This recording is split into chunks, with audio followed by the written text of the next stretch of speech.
Iya,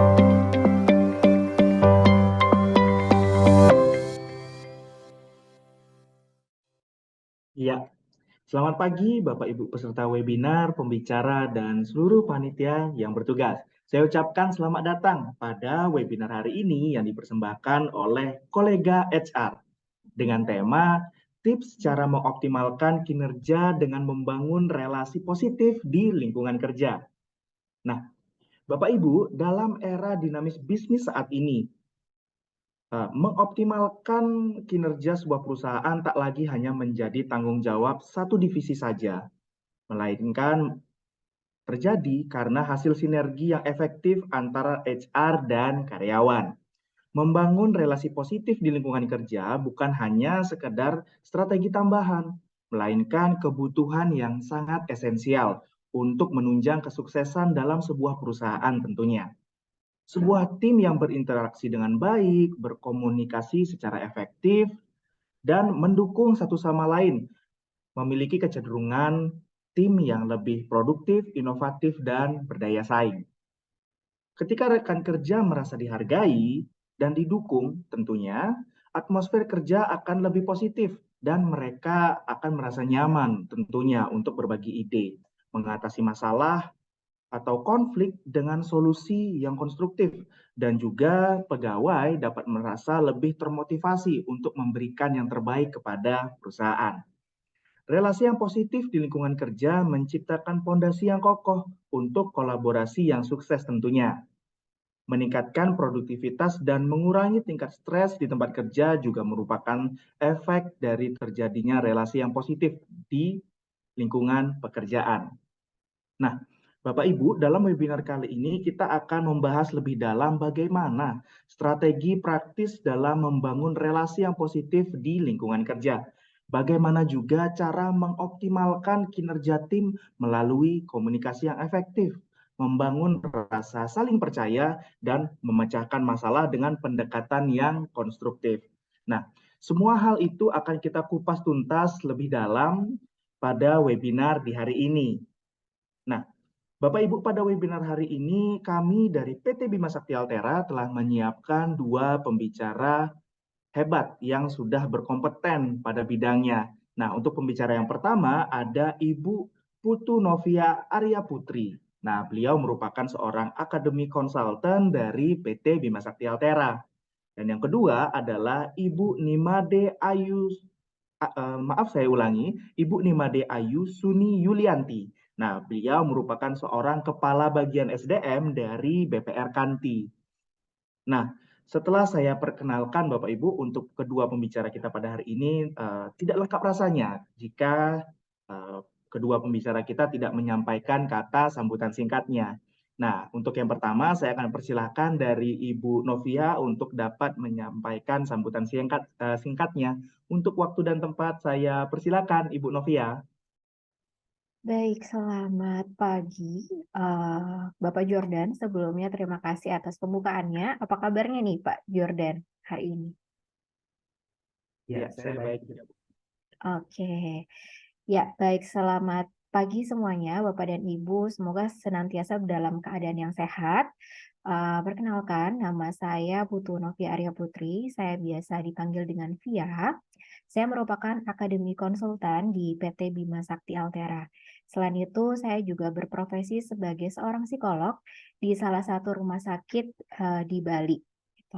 Nah, hari ini terima kasih sebelumnya atas kesediaan Bapak dan Ibu untuk bergabung di webinar kita pagi hari ini, di mana kita akan sharing dan juga diskusi terkait dengan bagaimana sih upaya kita untuk membangun relasi yang positif di lingkungan kerja. Harapannya hal ini itu dapat membantu kita semua untuk mengoptimalkan kinerja para karyawan di perusahaan kita. Nah, nantinya saya harapkan kegiatan kita hari ini berjalan secara interaktif sehingga kita bisa diskusi secara dua arah. Nah, kurang lebih itu saja sambutan dari saya. Saya kembalikan lagi ke moderator. Silakan Bapak Jordan. Iya, baik. Terima kasih Ibu Novia untuk sambutan singkatnya. Nah, untuk yang kedua, saya persilakan kepada Ibu Nimade Ayu Suni Yulianti. Halo, selamat pagi Ibu.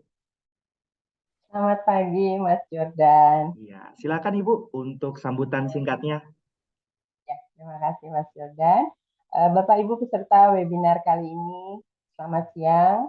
Om Swastiastu, Assalamualaikum warahmatullahi wabarakatuh. Salam sejahtera untuk kita semua. Salam Namo Buddhaya, Rahayu, Rahayu, Rahayu buat kita semua. Selamat datang, saya ucapkan kepada Bapak Ibu peserta webinar dengan tema tips cara mengoptimalkan kinerja dengan membangun relasi positif di lingkungan kerja. Mohon izin perkenalkan, nama saya Nimadi Aisyun Yulianti.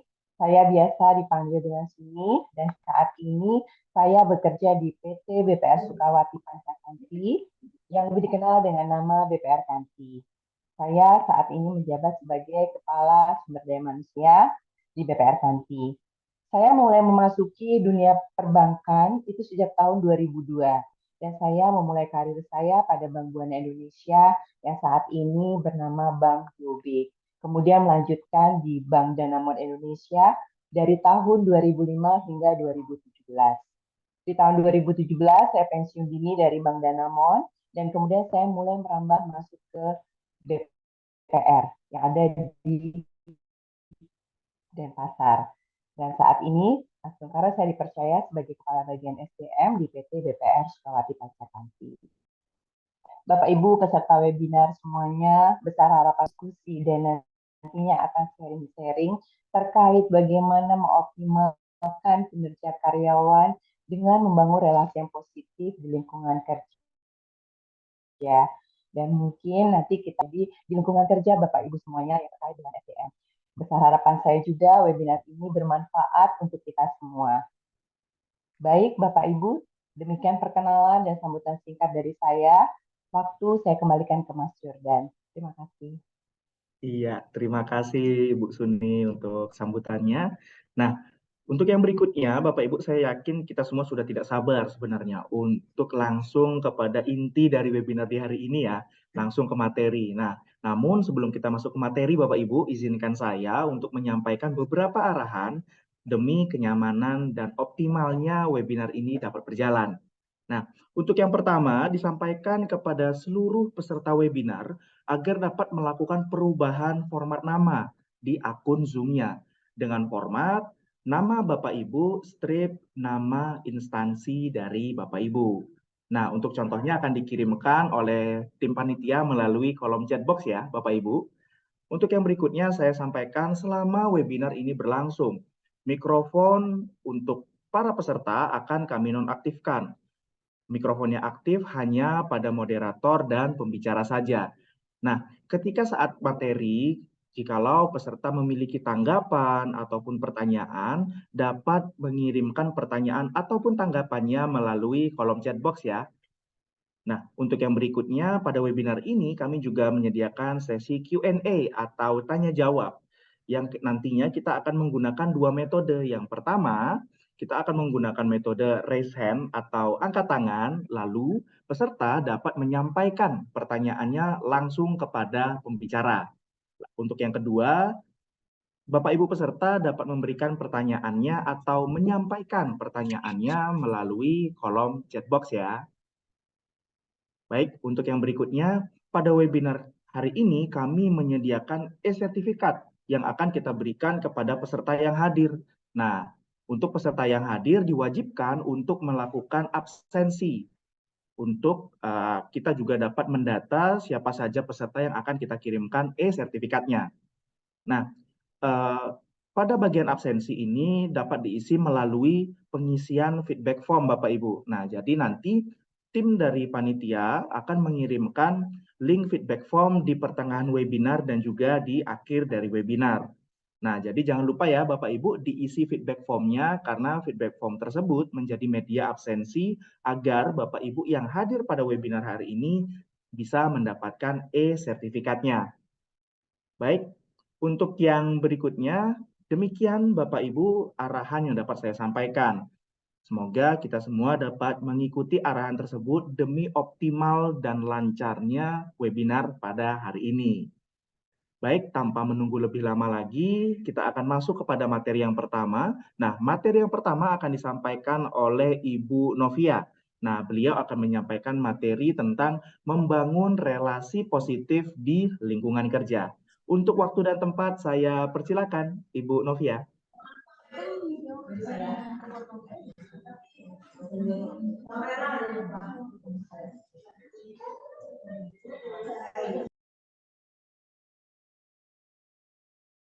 Baik, terima kasih untuk pembukaannya, Bapak Jordan. Selamat datang kepada maaf, Bapak dan Ibu, serta rekan-rekan serta rekan-rekan sekalian yang telah berkesempatan hadir di pagi hari ini. Jadi, kita akan sama-sama diskusi atau sharing terkait dengan bagaimana sih upaya kita untuk membangun relasi positif di lingkungan kerja. Nah, sebelumnya saya ingin menanyakan kabar atau suasana hati dari Bapak dan Ibu sekalian gitu. Jadi supaya kita sesinya bisa berlangsung secara interaktif. Jika Bapak dan Ibu berkenan, mungkin bisa diaktifkan videonya. Jadi saya bisa melihat wajah tampan dan juga cantik dari Bapak dan Ibu sekalian gitu. Nah, saya mau tanya dulu kabar atau suasana hatinya pada pagi hari ini apabila diidentikan dengan warna, warna apa yang mungkin saat ini menggambarkan suasana hati Bapak dan Ibu? Nah, silakan dituliskan di kolom chat untuk kita bisa lihat nih suasana hatinya pada pagi hari ini itu ada di range atau warna apa saja. Wah, merah, biru. Oke, merah. Wow. Biru. Oke, kuning. Oke, yellow. Purple. Wah, banyak sekali. Terima kasih untuk responnya. Baik. Oke, jadi sama seperti dengan ragamnya warna yang kita ketahui bersama, begitu juga suasana hati kita satu sama lain itu juga sangat beragam. Nah, semoga saja dengan warna-warna yang cerah ini itu bisa membuat diskusi kita bisa terjalin secara lebih interaktif gitu. Oke. Baik, kita akan langsung masuk ke sesi diskusi atau sesi materi. Jadi terkait dengan membangun relasi positif di lingkungan kerja. Sederhana aja sesi atau isi materi yang akan saya sampaikan, karena saya yakin dan juga percaya Bapak dan Ibu tentu saja punya pemahaman dan juga pengalaman yang beragam satu sama lain. Jadi kita di sini lebih berinteraksi secara interaktif saja, gitu ya. Oke, next slide. Nah, kita masuk ke poin yang pertama, yaitu gambaran relasi positif di lingkungan kerja.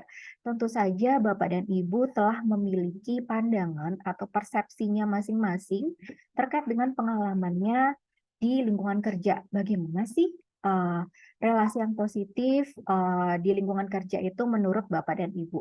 Nah, saya ingin ajak diskusi kembali Bapak dan Ibu.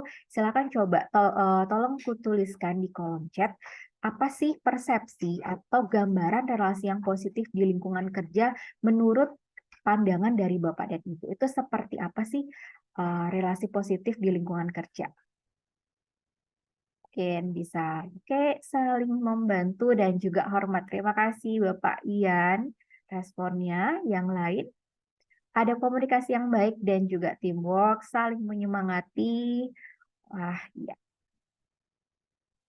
Oke, bekerja sama dan saling menghormati, dapat berkoordinasi dengan baik. Ya, jadi ada banyak sekali ya, ada beragam, ada komunikasi, ada dukungan, ada atau support seperti itu.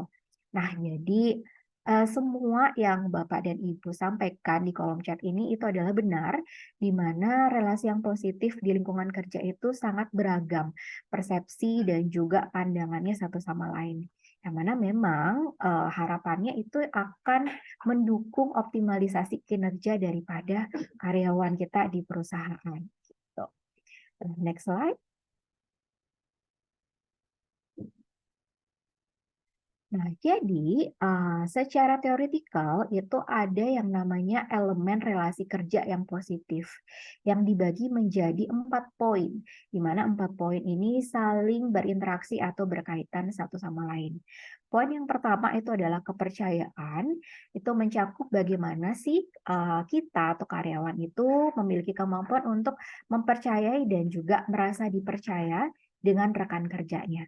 Yang kedua, itu terkait dengan penerimaan. Bagaimana karyawan tersebut dapat memiliki penerimaan dan juga pemahaman antar rekan kerja satu sama lain. Nah, yang ketiga, seperti yang kita ketahui bersama bahwa kita adalah sebuah tim di suatu perusahaan, yang mana masing-masing anggotanya perlu untuk mengetahui dan memahami betul peran serta tanggung jawabnya masing-masing dalam sebuah tim. Dan yang keempat, itu adalah poin yang juga sangat-sangat penting, itu adalah bagaimana sih kita menjalankan peranan kita dalam melakukan komunikasi secara terbuka, baik itu sebagai komunikan atau seorang pendengar, dan juga komunikator atau seorang pembicara. Gitu. Next slide. Nah, kita akan lanjut ke poin yang kedua terkait dengan mengapa sih relasi kerja itu menjadi hal yang penting untuk kita bahas di pagi hari ini. Next slide. Nah, dampak dari relasi kerja yang positif di lingkungan perusahaan itu sangat beragam yang bisa saya kategorikan menjadi 4 poin. Yang pertama itu terkait dengan kesejahteraan psikologis. Jadi kesejahteraan psikologis itu mencakup bagaimana sih seorang karyawan tersebut memiliki kondisi mental dan juga emosional yang positif. Nah, ini mencakup perasaan bahagia, puas, nyaman di lingkungan kerja, sehingga ini juga berkaitan dengan rendahnya tingkat stres dan juga beban dalam bekerja.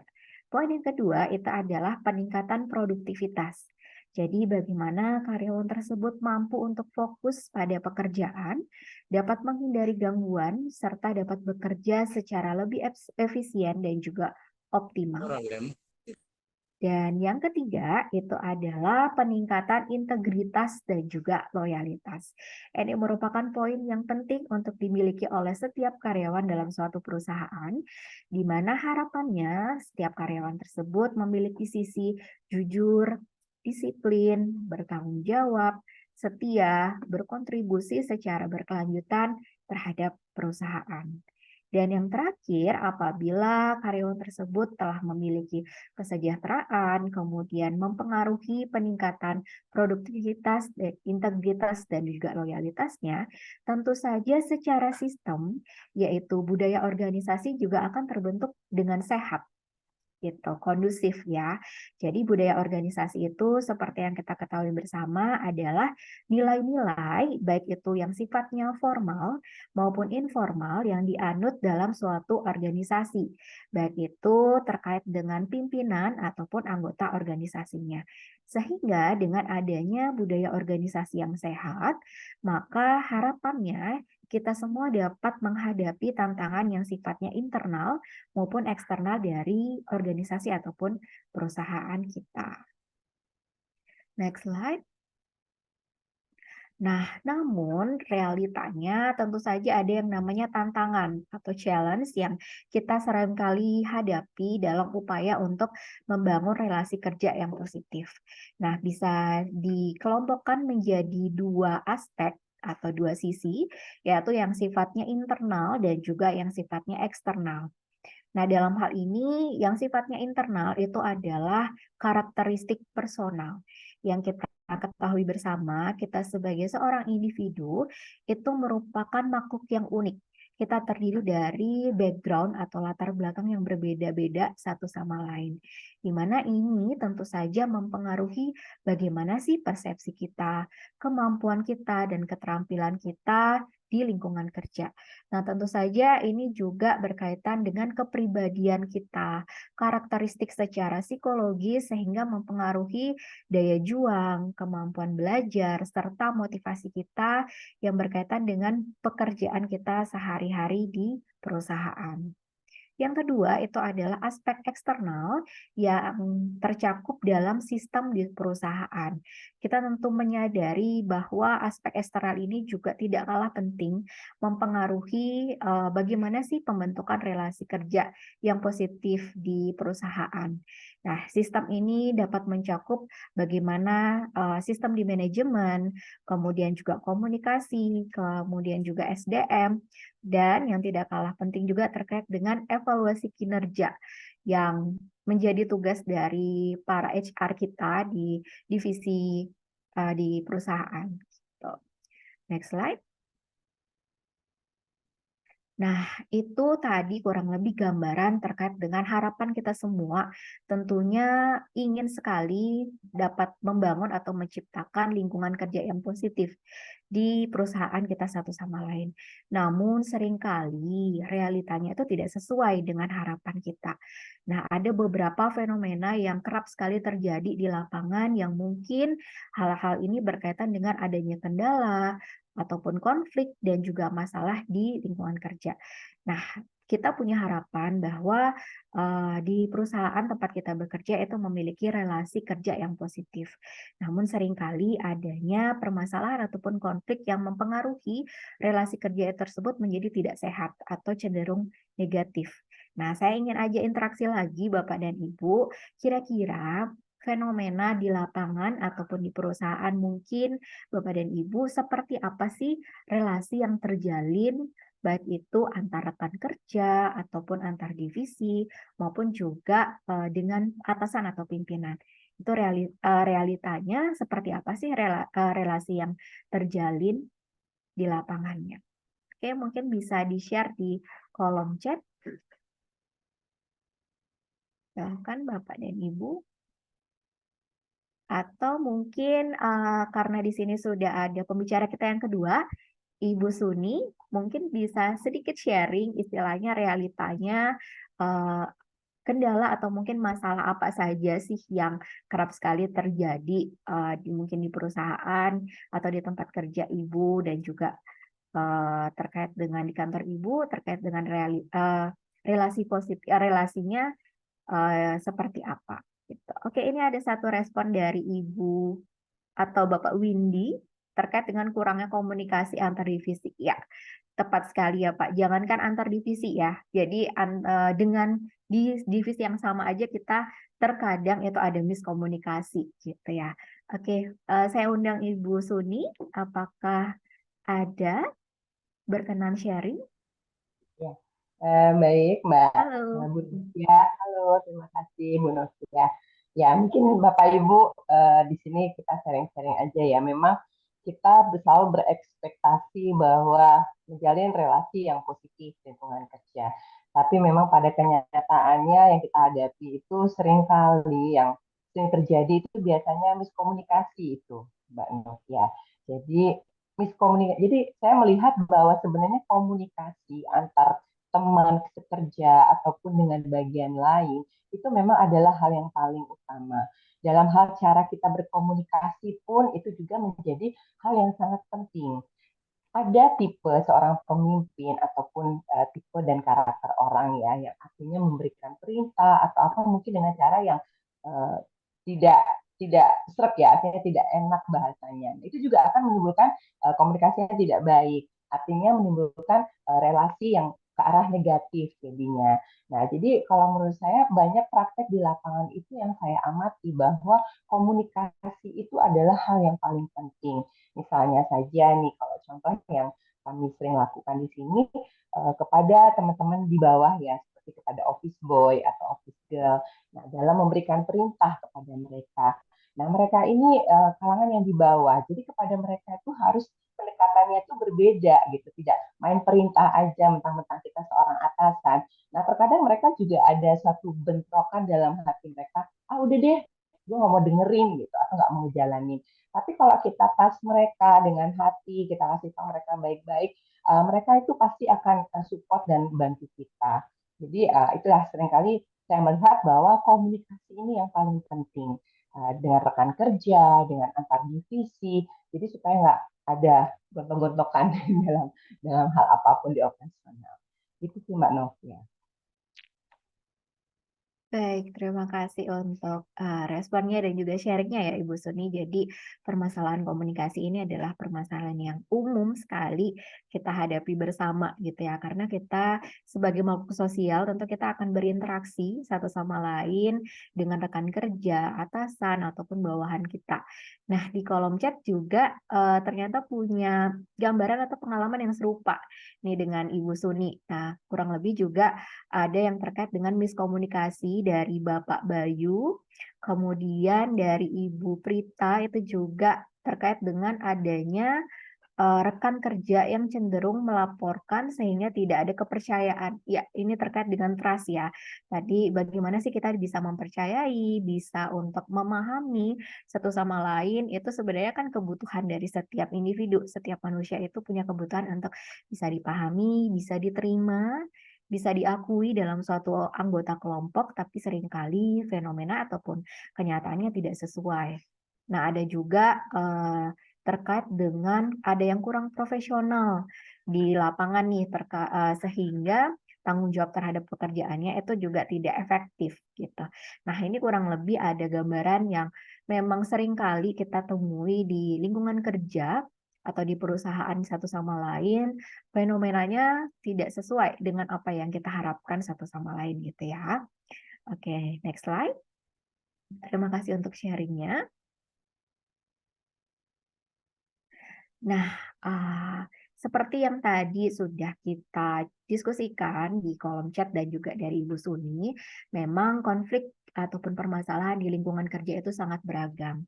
Yang bisa kita kategorikan menjadi 4 poin, ini terkait dengan siapa kita berkonflik. Nah, konflik itu bisa terjadi antar rekan kerja satu sama lain. Nah, penyebabnya itu juga bisa beragam.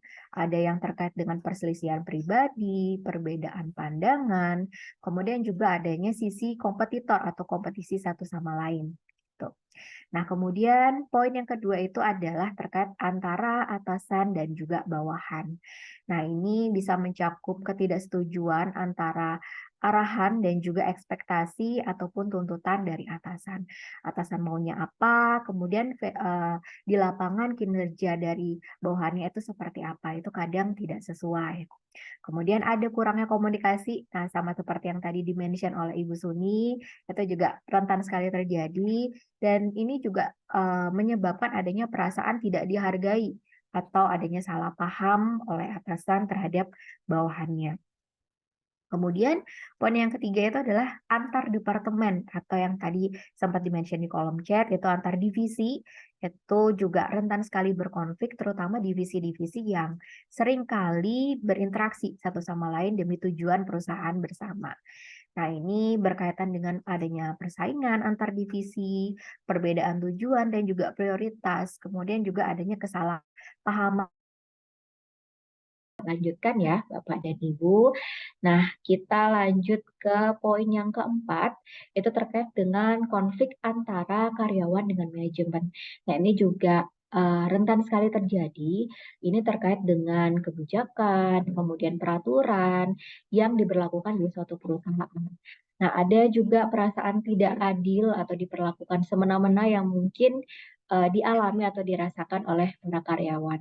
Nah, ini juga berkaitan dengan adanya rasa kurang terlibat dari karyawan itu sendiri terkait dengan pengambilan keputusan yang seringkali diambil secara sepihak oleh pihak manajemen gitu.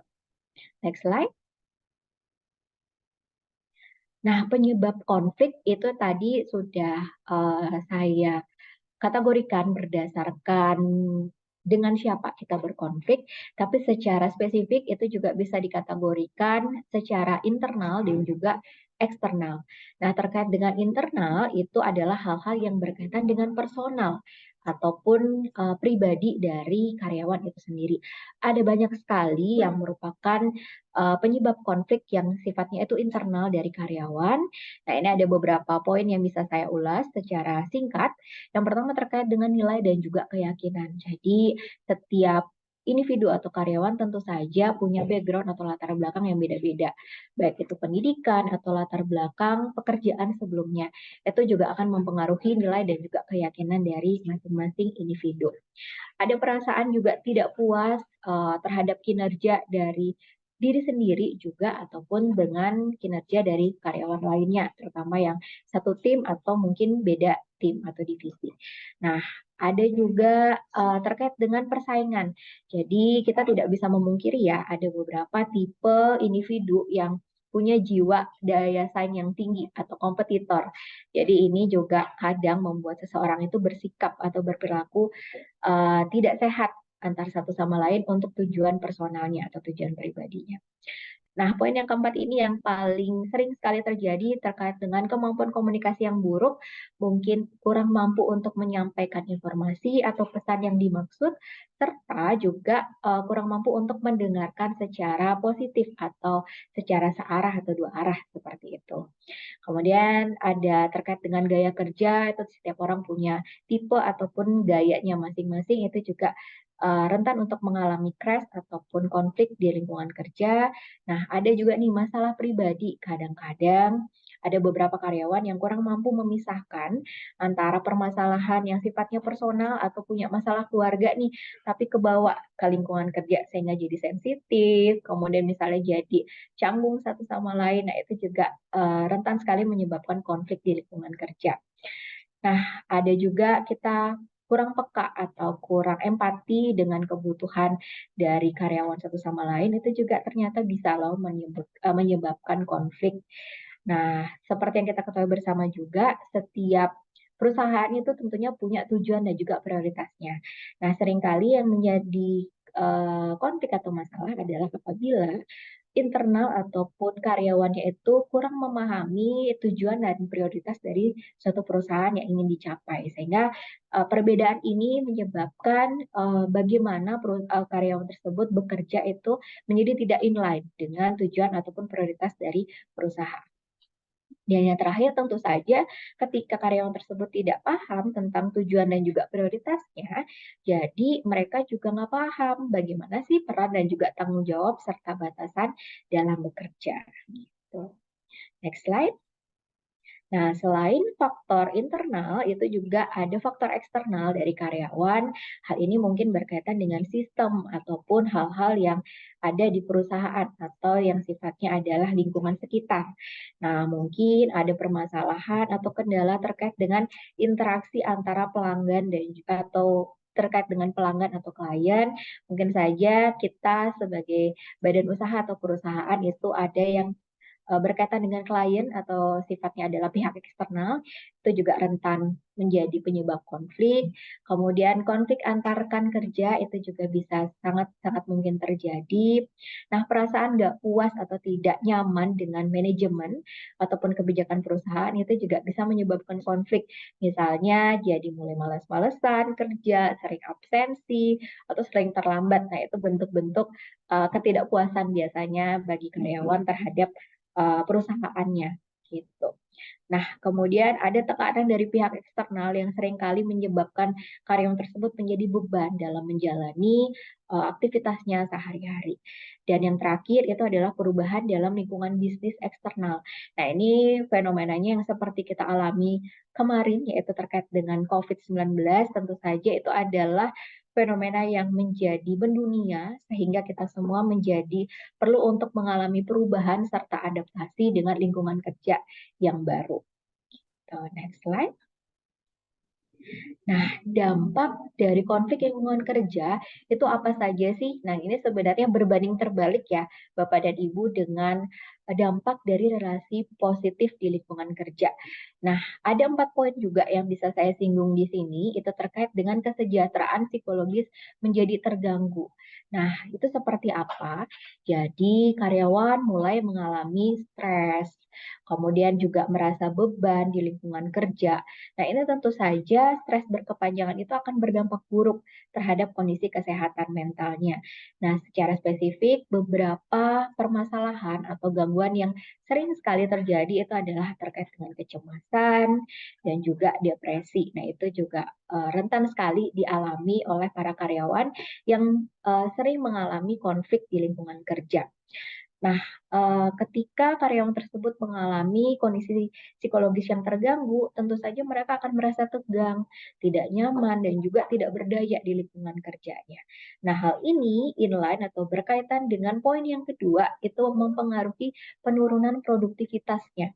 Jadi konflik ataupun permasalahan secara internal dari karyawan itu sendiri bisa menyebabkan produktivitasnya menjadi terganggu atau bahkan penurunan.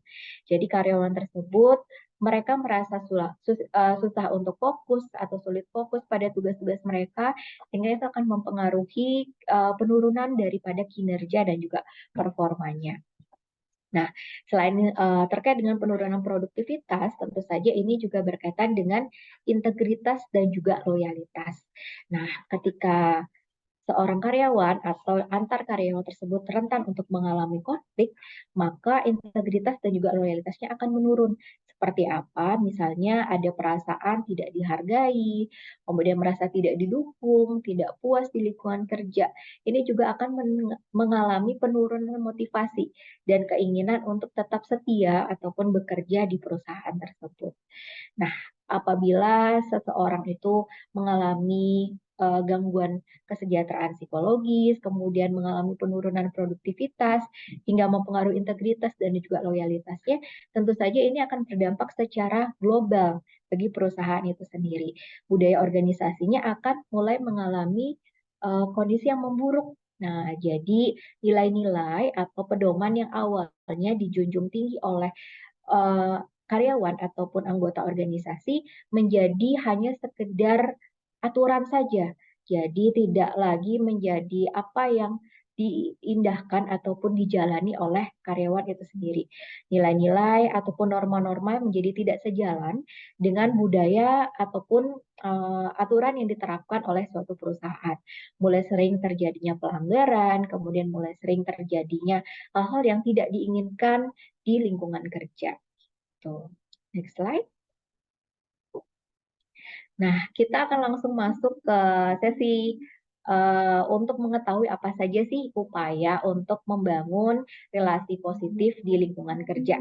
Nah, saya yakin dan juga percaya bahwa Bapak dan Ibu juga sangat mengupayakan bagaimana sih untuk membangun relasi kerja yang positif di perusahaan masing-masing. Nah, saya ingin mendapatkan sharing dulu dari Bapak dan Ibu, apa saja sih mungkin upaya yang telah dilakukan untuk membangun relasi kerja yang positif, baik itu oleh masing-masing personal Bapak dan Ibu atau yang telah diberlakukan di perusahaan. Mungkin kembali saya buka di kolom chat yang bersedia untuk sharing apa saja sih upaya yang mungkin secara personal dilakukan atau secara perusahaan diberlakukan. Oke, silakan saya tunggu responnya. Baik, kita sambil menunggu respon di kolom chat, mungkin saya ajak interaksi lagi Ibu Suni jika berkenan. Kira-kira apa nih upaya personal dari pribadi Ibu Suni atau mungkin apa upaya yang telah diberlakukan oleh perusahaan untuk membangun relasi kerja yang positif di tempat Ibu Suni. Silakan mungkin Ibu.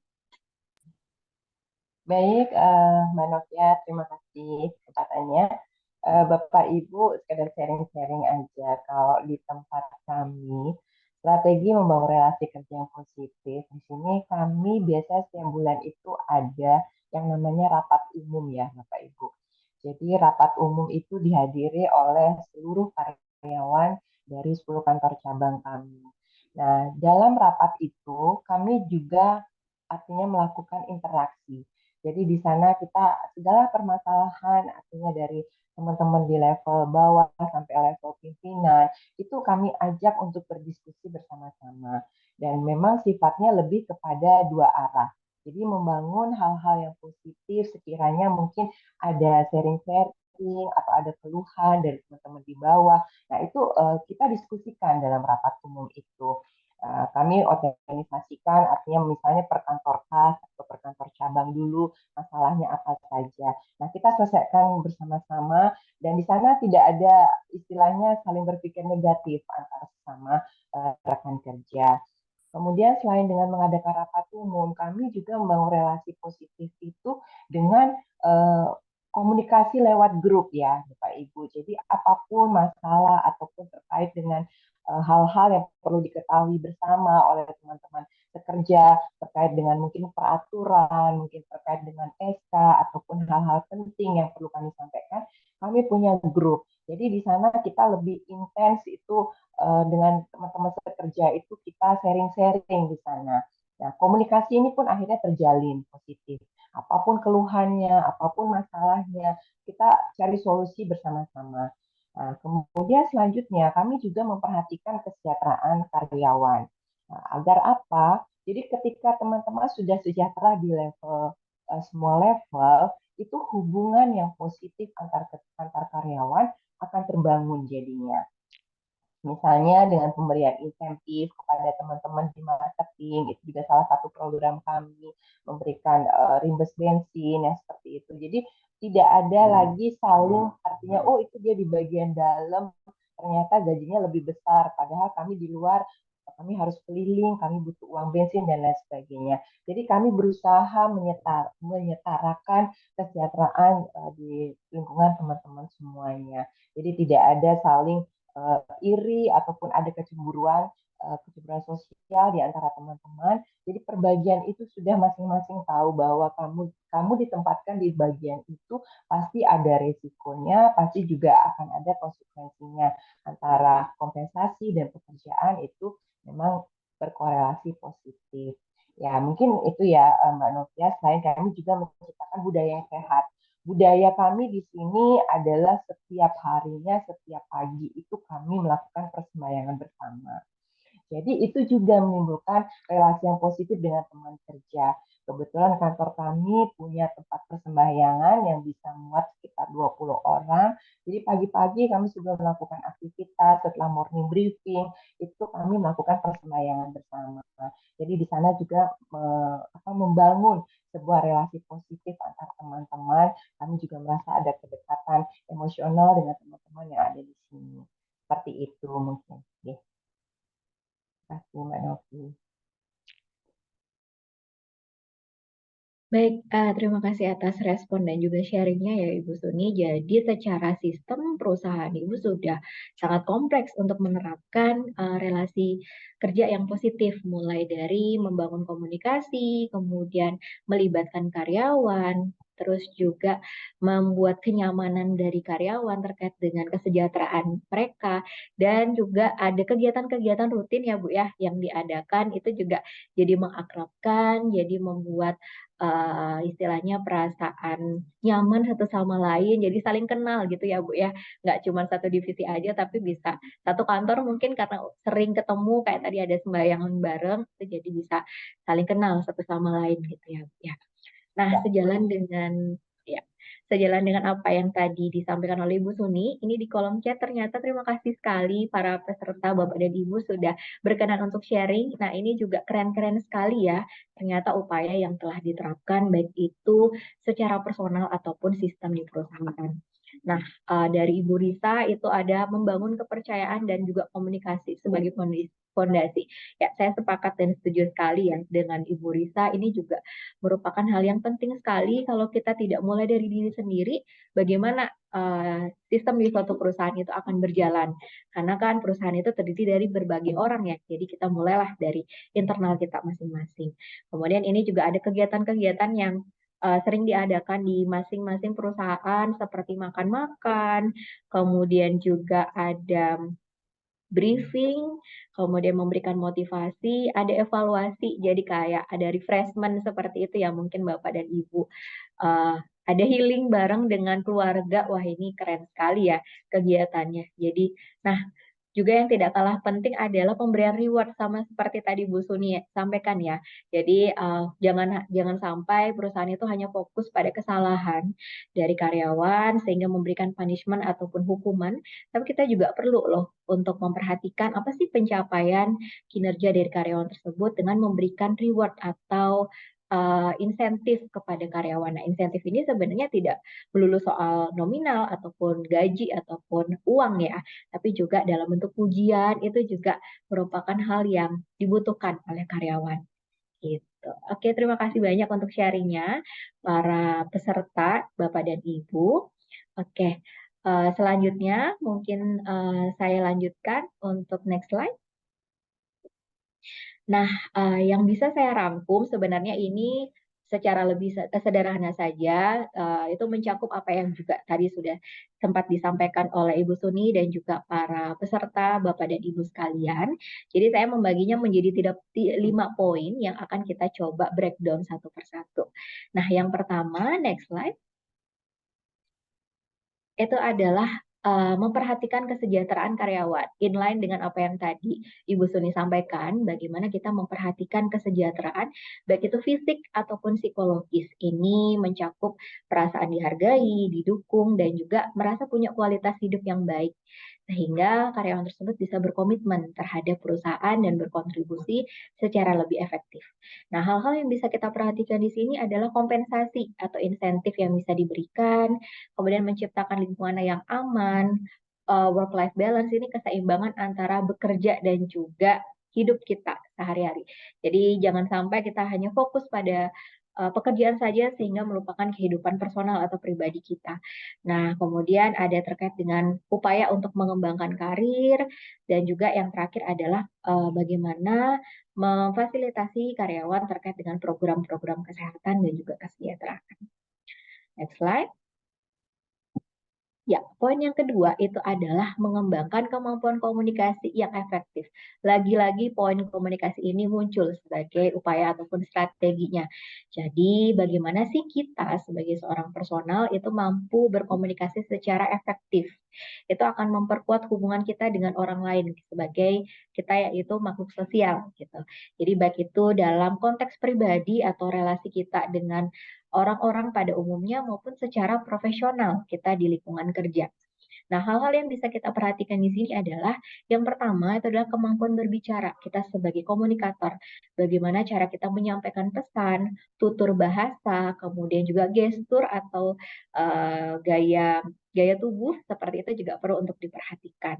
Kemudian yang kedua adalah kemampuan mendengarkan dengan seksama. Jadi bagaimana kita menangkap informasi yang disampaikan serta memprosesnya secara lebih efektif dan juga efisien. Nah, yang ketiga adalah kemampuan untuk empati. Bagaimana kita mencoba untuk memahami apa sih yang lagi dirasakan rekan kerja kita, apa sih yang sedang dialami, ataupun mungkin rekan kita kerja kita ada masalah, kita coba bantu untuk bersikap empati. Dan yang terakhir yaitu adalah terkait dengan etika dan sopan santun. Nah, tadi juga di awal sempat dimention sama Ibu Suni terkait dengan bagaimana sih kita beretika baik itu dengan atasan, dengan rekan kerja atau dengan bawahan itu tetap kita perlakukan semua individu di kantor ataupun di lingkungan sekitar kita secara sopan santun karena setiap orang itu berhak untuk dihargai satu sama lain seperti itu. Next slide. Nah, poin yang ketiga adalah dari aspek kepemimpinan. Jadi, peran dari pemimpin itu ternyata juga penting loh untuk memperkuat hubungan kerja. Jadi, bagaimana seorang pemimpin tersebut mampu untuk membimbing anggotanya sehingga dapat menciptakan iklim kerja yang sehat dan juga produktif. Yang pada akhirnya itu dapat membangun relasi positif dengan semua anggota timnya. Jadi, ada beberapa aspek mungkin hal-hal yang perlu untuk diperhatikan. Nah, ada nih beberapa tipe kepemimpinan yang antara dia menjadi seorang leader atau malah menjadi bos. Jadi ini adalah peran yang berbeda. Jadi bagaimana bisa membimbing dan juga memimpin atau hanya sekedar istilahnya memerintah itu adalah peran yang berbeda gitu. Nah, selain itu juga peran dari pemimpin adalah sebagai contoh atau role model yang juga akan menjadi pedoman untuk karyawannya bagaimana bersikap dan bertingkah laku di lingkungan kerja. Kemudian bagaimana memberikan dukungan terhadap karyawannya, membangun kepercayaan dan juga tanggung jawab, mencoba menjadi problem solver ataupun pemecahan masalah, mengambil keputusan serta melakukan monitoring dan juga evaluasi bagi anggota timnya. Next slide. Nah, yang keempat adalah ini adalah tugas dari kita semua, tidak hanya tugas dari para atasan, yaitu adalah menciptakan budaya organisasi yang sehat. Nah, ini mencakup nilai-nilai, norma, dan juga keyakinan, sikap, dan juga perilaku yang dianut oleh anggota di perusahaan. Jadi ini tidak hanya sebuah pedoman secara tertulis saja yang perlu untuk diterapkan, tapi bagaimana secara praktikalnya kita sama-sama membangun budaya organisasi yang sehat. Bagaimana kita menjalankan aturan yang berlaku di perusahaan dan sebisa mungkin tidak melakukan hal-hal yang menjadi larangan atau tidak diindahkan oleh perusahaan. Nah, ini menjadi bentuk komitmen dan juga loyalitas dari tiap anggota dalam suatu organisasi, mulai dari pimpinan hingga anggota timnya. Dan yang terakhir adalah next slide. Ya, yang terakhir adalah poin optimalisasi sistem di perusahaan. Jadi, sistem di suatu perusahaan itu adalah aspek yang juga penting untuk kita perhatikan bersama. Jadi, bagaimana itu merujuk pada prosedural, proses, teknologi, aturan, dan segala sesuatu yang mengelola dan juga menjalankan sistem di organisasi kita masing-masing. Gitu. Nah, sistem ini mencakup manajemen, kemudian juga teknologi informasi, komunikasi, keamanan, dan lain sebagainya. Dan yang terpenting adalah evaluasi kinerja. Jadi bagaimana nih sistem di suatu perusahaan itu bisa optimal di era kemajuan digitalisasi yang saat ini. Nah, itu juga menjadi aspek yang penting karena konflik ataupun permasalahan yang terjadi di antar karyawan atau di perusahaan itu sering sekali berkaitan dengan subjektivitas. Jadi bagaimana nih sistem di suatu perusahaan itu bisa diterapkan atau bisa berlaku secara objektif sehingga setiap karyawan itu merasa diperlakukan secara adil dan tidak diperlakukan secara semena-mena. Nah, ini juga pentingnya penerapan teknologi di industri kita saat ini sehingga sistem di suatu perusahaan itu bisa optimal. Jadi semuanya bersifat transparan, semuanya bisa dimudahkan sehingga evaluasi kinerja tersebut bisa terjadi secara objektif gitu. Bagaimana sumber daya manusia tersebut bisa terkelola dengan baik. Gitu. Nah, untuk optimalisasi sistem di suatu perusahaan, jadi saya yakin perusahaan tentu sudah punya sistemnya masing-masing, sudah punya istilahnya aturan ataupun yang diberlakukan di perusahaan dan harapannya itu juga bisa mendukung era digitalisasi yang saat ini atau teknologi yang saat ini. Kurang lebih itu saja sharing dari saya. Next slide.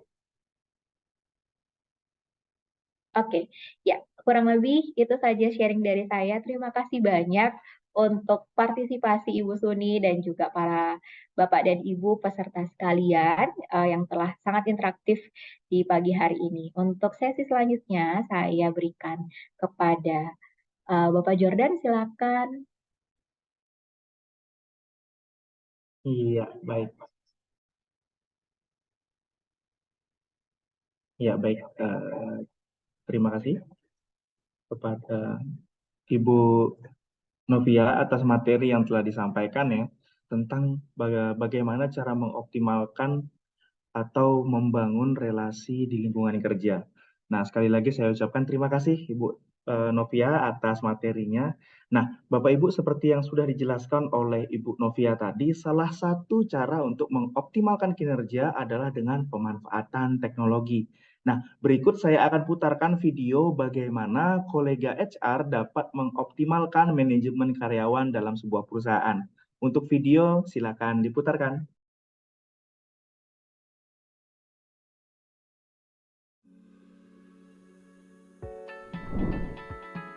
Di era digitalisasi, penggunaan teknologi dalam manajemen karyawan adalah salah satu langkah efektif untuk mencapai tujuan bisnis.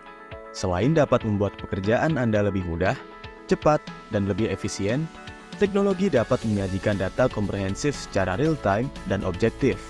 Berangkat dari kebutuhan tersebut, kami mengembangkan Kolega HR, sistem manajemen karyawan digital yang hadir menjawab kebutuhan otomatisasi pengelolaan karyawan dalam meningkatkan efisiensi SDM dengan solusi menyeluruh yang handal dan terjangkau.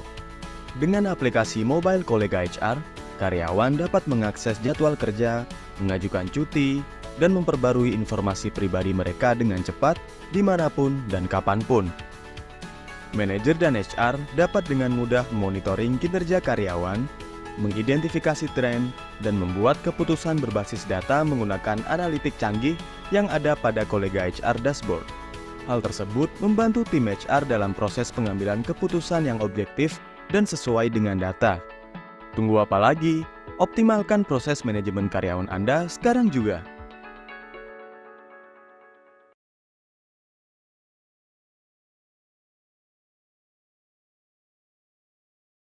Ya, baik. Demikian video mengenai kolega HR, Bapak Ibu, sebuah aplikasi yang dapat membantu kita dalam manajemen karyawan. Nah, jika Bapak Ibu ingin tahu lebih dalam lagi mengenai kolega HR, nah di layar Bapak Ibu saat ini sekarang sudah ada barcode-nya. Nah, jadi Bapak Ibu bisa barcode, nanti akan terhubung dengan tim kita dan dapat berdiskusi lebih dalam lagi mengenai kolega HR. Baik, untuk selanjutnya kita akan masuk kepada materi yang kedua dari pembicara yang kedua, yaitu Ibu Nimade Ayu Suni Yulianti. Nah, pada materi yang kedua ini beliau akan sharing story tentang bagaimana sih tips mengoptimalkan kinerja dan membangun relasi yang positif. Nah, mungkin ini adalah ada contoh langsung contoh nyata ya dari Ibu Suni ketika sebagai Kepala SDM di BPR Kanti. Halo, selamat pagi Ibu Suni. Selamat pagi, Mas Jordan. Iya, Selamat baik. pagi. Sudah siap ya Ibu ya dengan materinya? Siap, Mas Jordan. Iya, baik. Tanpa menunggu lebih lama lagi, untuk materi yang kedua akan disampaikan oleh Ibu Suni. Waktu dan tempat kami persilakan Ibu. Baik, terima kasih Mas Jordan. Selamat siang ya, kita sudah menjelang siang ini Bapak Ibu peserta webinar.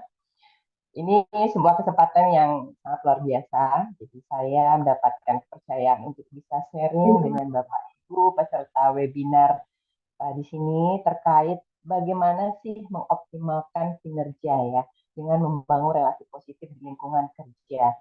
Mungkin seperti tadi yang sudah disampaikan oleh Bu Novi ya, bahwa salah satu optimalisasi sistem di perusahaan adalah kita dengan mengembangkan teknologi informasi. Nah, ini juga yang kita sudah jalankan. Jadi BPR Kanti sebagai salah satu BPR nomor 3 terbesar di Bali dari sisi aset sudah mengembangkan untuk sistem teknologi informasi. Nah, sebagai gambaran, mungkin untuk awal saya akan menjelaskan dulu terkait apa sih BPR Kanti itu. Mungkin Bapak Ibu ya. Jadi mungkin story tentang BPR Kanti. BPR Sukawati Pancakanti lebih dikenal dengan nama BPR Kanti itu didirikan pada tanggal 27 September 1989. Awal pendirinya adalah Bapak Ketut Gamil dan Bapak Ketut Sudame, di mana awal kantor kami adalah di Pasar Sukawati, Bapak Ibu. Jadi itu dulu hanya dengan satu meja. Kemudian berkembang menjadi akhirnya kantor pusat kami sekarang itu direlokasi di Jalan Batuyang di Batu Bulan. Kantor ini akhirnya menjadi kantor pusat dan kami dengan dinamika yang ada, perubahan yang ada, dengan perkembangan teknologi dan perkembangan karyawan, akhirnya sampai dengan saat ini BPR Kanti sudah memiliki 10 kantor. Jadi kami ada satu kantor pusat, kemudian ada 2 kantor cabang, dan 7 kantor kas. Jadi semua kantor tersebar di beberapa wilayah di Provinsi Bali. Saat ini jumlah karyawan kami sebanyak 158 orang, Bapak Ibu. Mungkin dibandingkan perusahaan Bapak Ibu mungkin ada yang lebih banyak ya artinya. Nah, tapi menurut kami untuk kelas BPR di Bali dengan jumlah karyawan itu sudah lumayan banyak. Dan saya sebagai HR di sini, kebetulan saya sendiri tanpa staf, jadi mengelola SDM yang dengan begitu banyaknya, dengan kompleksitas dan konflik-konflik yang terjadi di antara teman-teman, ini sudah luar biasa sekali buat saya. Nah, sekedar sharing Bapak Ibu, kami saat ini sudah menggunakan sistem digitalisasi dalam sisi absensi. Jadi kehadiran buat kami itu adalah hal yang sangat penting. terutama untuk bisa menjalankan proses operasional di perusahaan. Memang kecil ya, artinya hanya absensi aja masa sih dipermasalahkan kan gitu ya Bapak Ibu ya. Tapi buat kami dari sisi kehadiran karyawan ini itu akan memberikan dampak, memberikan impact yang besar terhadap pola kerja dan juga kedisiplinan karyawan itu sendiri. Sehingga kami dari manajemen pun mengharuskan bahwa kita harus punya nih sebuah sistem aplikasi yang memang bisa mengontrol, memonitoring kinerja karyawan termasuk kedisiplinan dari sisi kehadiran. Karena itulah kami akhirnya beralihlah ke absensi digital. Nah, mungkin next slide bisa dibantu. Jadi ini permasalahan yang kami hadapi Bapak Ibu sebelum kami menggunakan absensi digital. Jadi awal dari proses absensi yang kami lakukan itu adalah kami menggunakan barcode yang tercantum di name tag karyawan. Walaupun sebenarnya kemarin-kemarinnya juga kami sudah menggunakan absensi dengan sidik jari, kami sudah pernah coba, kemudian dengan sistem ceklok ya, absensi yang pakai kartu putih itu, kemudian akhirnya sampailah kami di name tag karyawan itu kita isikan barcode. Nah, ternyata dalam perkembangan waktu, dengan menggunakan barcode yang tercantum di name tag karyawan, itu sangat tidak efektif dan efisien. Kenapa kami mengatakan tidak efektif dan efisien, Bapak Ibu? Karena dengan name tag dengan barcode yang ada di name tag, tracking terhadap lokasi karyawan itu tidak bisa kami lakukan. Jadi, karyawan memang bisa melakukan absensi di kantor cabang mana saja. Nah, tapi kami tidak bisa men-tracking keberadaan si karyawan ini ada di kantor mana. Nah, satu hal lagi yang bikin kami tidak nyaman dengan kondisi ini adalah dengan sistem absensi, Bapak Ibu. Jadi dengan sistem penitipan absensi. Jadi teman-teman itu suka menitipkan absen karena dengan bisa menitipkan absen dia gampang aja. Bisa dia datang mungkin terlambat atau mungkin tidak on time. Nah, ini yang akhirnya menimbulkan konflik-konflik di antara teman-teman. Jadi ada kecemburuan, ada yang rasa tidak suka, kemudian merasa itu kenapa tidak dikontrol, kenapa itu tidak ditegur, dan lain sebagainya.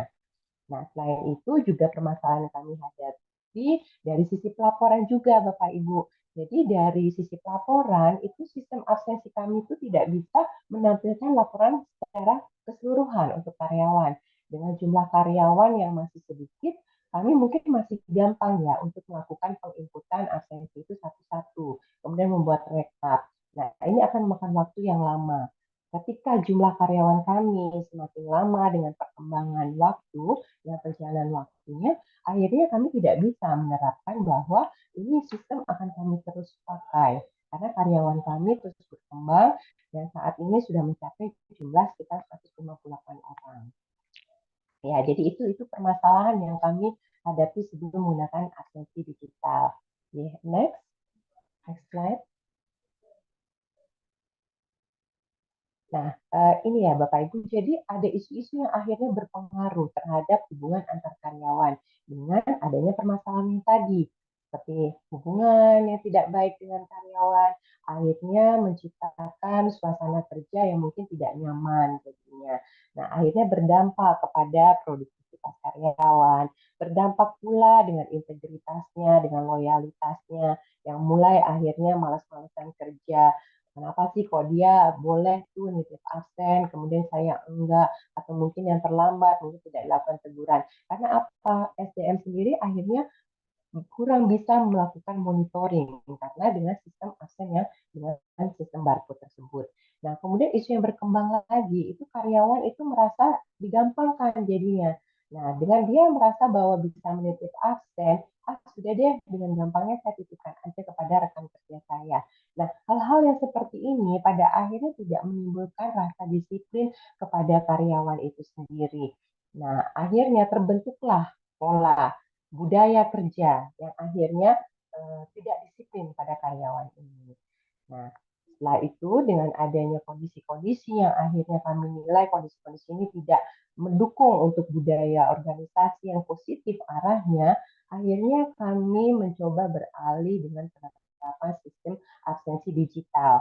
Dengan sistem absensi digital yang kami dapatkan dari PT Bima Sakti Altera, itu sangat mudah dipahami penggunaannya. Dan kami share ke teman-teman, kami ajarkan ke teman-teman, dan itu sangat mudah sekali penggunaannya. Baik, next slide. Ya, mungkin next slide ya. Tadi kami sudah ini kan. Ya, jadi Bapak Ibu, setelah kami beralih menggunakan absensi digital yang kami dapatkan dari PT Bima Sakti, itu justru absensi kami itu menjadi lebih efisien dan produktif. Ya, kemudian selain itu absensi ini adalah aman dan akurat. Bahkan keakuratannya hampir 90% itu bisa mendetek wajah teman-teman. Bahkan ketika COVID kemarin pun kondisinya ketika kita menggunakan masker itu masih juga kebaca dengan sensor mata pun, artinya absen itu akurat. Nah, kemudian hal positif yang kami dapatkan juga dari absensi digital ini, bahwa melacak waktu itu kapan saja, di mana saja itu bisa dilakukan. Saya pun sebagai SDM itu bisa melakukan tracking, di mana sebenarnya teman-teman ini melakukan absensi. Jadi Bapak Ibu, kami punya program absensi digital ini, kami memang melakukan setting lokasi untuk karyawan. Misalnya, si A bekerja di kantor cabang Denpasar, si B bekerja di kantor cabang Sempidi.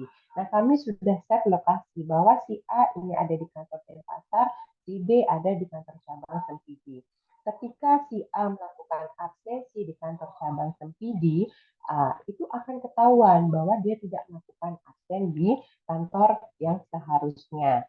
Namun, hal ini tidak menutup kemungkinan. Kami memberikan fleksibilitas kepada karyawan. Boleh teman-teman atau karyawan kami itu melakukan absensi di luar dari kantor cabangnya masing-masing. Yang penting mereka memberikan konfirmasi kepada SDM bahwa mereka akan melakukan absensi di luar kantor cabangnya. Nah, bisa juga terjadi bahwa si karyawan misalnya pagi-pagi dia harus melakukan penagihan kepada nasabah atau mungkin dia harus berkunjung ke nasabah untuk prospek dan lain sebagainya karena menyesuaikan waktu dengan nasabah. Nah, itu kami berikan kebebasan kepada karyawan tapi dengan syarat bahwa mereka melakukan konfirmasi ke SDM. Dan saya pun bisa melakukan tracking kepada teman-teman yang melakukan absensi di luar kantor yang seharusnya. Nah, Bapak Ibu, selain dari kondisi tersebut, kami juga memanfaatkan absensi digital ini untuk mengelola jadwal kerja shift maupun full time. Yang biasanya kami pakai di sini adalah untuk worker atau penjaga malam dan juga untuk anggota satpam. Jadi kami atur itu shiftnya mereka ada jam malam. Nah, itu pun kami bisa men-set itu untuk pengaturan waktu dengan absensi digital ini. Mereka melakukan absensi malam dan kemudian sampai dengan pagi harinya mereka pulang. Jadi ada fleksibel untuk pengaturan dari jam kerja dari sistem absensi digital ini. Selain itu, kami juga memudahkan untuk perhitungan waktu keterlambatan. Jadi Bapak Ibu teman-teman ini lebih sering begini, ketika mereka ada izin pulang duluan, kemudian dia ada kepentingan di pagi hari, misalnya harus mendadak mengantarkan anak sakit ke dokter, atau orang tua sakit, atau istri dan pasangan sakit. Nah, dia melakukan izin kepada kami. Akhirnya itu kami kategorikan izin keterlambatan. Nah, dengan sistem absensi digital ini akan memudahkan monitoring.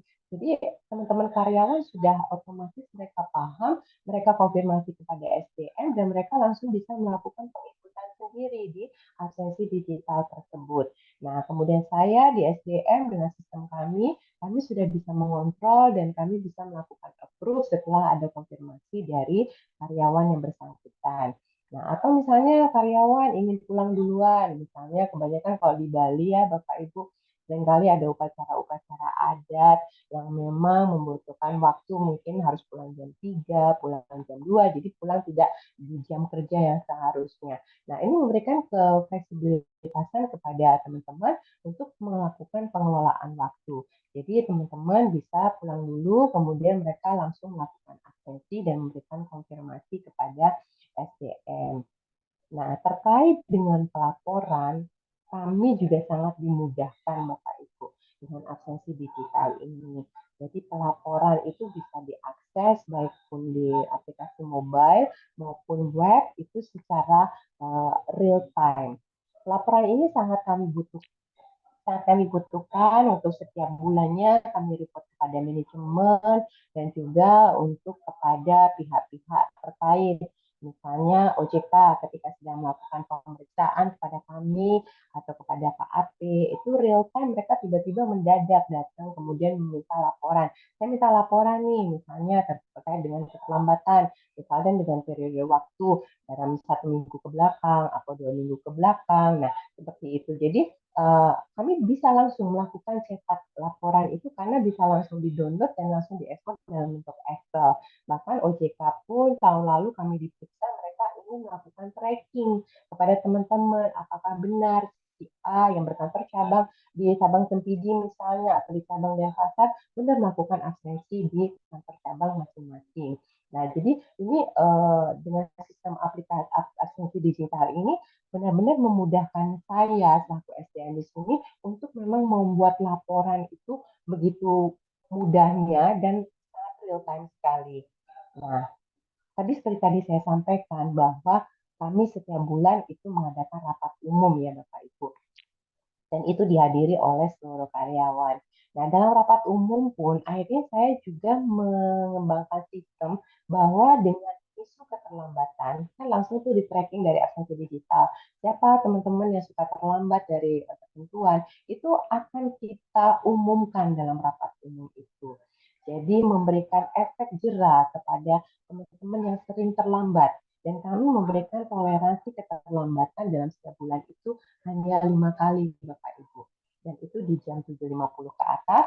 Kalau seandainya teman-teman kita datang di atas itu, berarti itu sudah kategori keterlambatan. Nah, pada saat rapat umum kita akan bacakan teman-teman yang memang terlambat. Dan biasanya mereka kita panggil ke depan untuk bercerita atau sharing. Kenapa? Alasan artinya mereka sering melakukan keterlambatan ya. Nah, jadi di sini laporan ini dari absensi digital ini sangat membantu kami. Nah, kemudian dari sistem pengenalan wajah itu memang sudah sangat akurat sekali, kami sangat terbantu, bahkan dengan menggunakan kacamata pun itu masih terdetek dengan keakuratan hampir 95%. Ya, next slide. Ya, jadi Bapak Ibu, bahwa BPR Kanti dengan adanya absensi digital ini sangat terbantu terutama untuk pengambilan keputusan. Jadi dalam hal apapun keputusan BPR Kanti, kami ini terbantu terutama untuk terkait dengan masalah SDM. Misalnya, Bapak Ibu, terkait dengan pengangkatan karyawan. Nah, kami melakukan pengangkatan karyawan banyak aspek yang memang kami nilai, selain terkait dengan produktivitas ataupun pencapaian kinerjanya dia. Nah, absensi menjadi salah satu kriteria kami juga yang paling dasar ya, paling utama juga. Karena di sana kami bisa melihat kedisiplinan daripada teman-teman kami dan kemudian kekonsistenan dia bekerja, kemudian dari etika dia bekerja, itu kami memantau dari sistem absensi ini. Jadi dengan absensi digital ini sangat membantu kami untuk proses pengambilan keputusan. Ya, selain memudahkan pelaporan, kemudian juga kami bisa memastikan kedisiplinan kerja daripada karyawan kami sendiri. Oke, baik. Jadi Bapak Ibu, kami BPR Kanti benar-benar sangat terbantu dengan adanya proses digitalisasi ini. Dan dengan sistem digitalisasi ini, BPR Kanti bisa lebih optimal dalam mengelola dan menjalankan berbagai aspek terkait bisnis dan SDM-nya. Sehingga kami bisa meningkatkan produktivitas karyawan serta pertumbuhan bisnis yang berdampak langsung terhadap laba perusahaan. Sehingga pada prinsipnya dengan sistem digitalisasi ini kami bisa menciptakan disiplin kerja yang optimal, membuat hubungan antar karyawan menjadi lebih efektif dan efisien, akhirnya bisa menjaga integritas, loyalitas, dan bahkan kami bisa meningkatkan produktivitas karyawan, di mana ke semua hal ini, ke semua aspek ini, integritas, loyalitas, dan produktivitas akan mempengaruhi pertumbuhan bisnis daripada BPS nanti. Dan itu sangat mendukung kami untuk mencapai laba yang diinginkan oleh perusahaan. Nah, demikian untuk tips-tips dan sharing-sharing terkait bagaimana BPS nanti menghandle dan memanfaatkan digitalisasi secara optimal dan setelah dijalankan berdampak positif terhadap perusahaan. Mungkin Bapak Ibu jika ada pertanyaan atau mungkin kita bisa sharing-sharing, mari kita berdiskusi dalam webinar ini. Demikian yang bisa saya sampaikan. Untuk waktu dan kesempatan saya kembalikan kepada Mas Yoga. Terima kasih. Iya, baik. Terima kasih Ibu Suni atas materi dan sharing-sharingnya. Nah, jadi Bapak Ibu, demikian cara dari Bu Suni dalam bagaimana sih untuk melakukan manajemen karyawan yang baik, perkembangan mulai dari yang masih manual, semi manual, hingga ke menerapkan teknologi yang paling terbaru atau digital, seperti itu ya. Dan memang harapannya manajemen karyawan yang optimal lah yang dituju, seperti itu. Nah, baik Bapak Ibu, untuk yang berikutnya kita akan masuk kepada sesi tanya jawab.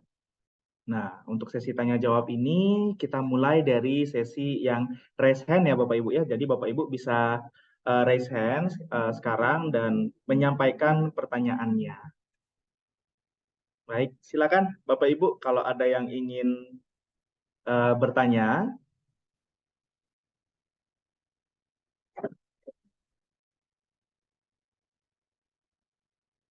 Oke, baik. Nah, di sini saya lihat ada di kolom chat box ya. Saya lihat di sini ada pertanyaan dari Bapak Edi, PT Solusi Alat Berat Indonesia. Bagaimana membangun strategi relasi positif pada satu perusahaan yang sedang kesulitan? Dua, perusahaan menciptakan kompetisi kerja dan karyawan dibuat merasa tidak pada comfort zone. Oke. Nah, mungkin untuk ini saya bisa minta tanggapan dari Ibu Novia dulu ya. Mungkin ada tips dan triknya. Silakan, Ibu Novia.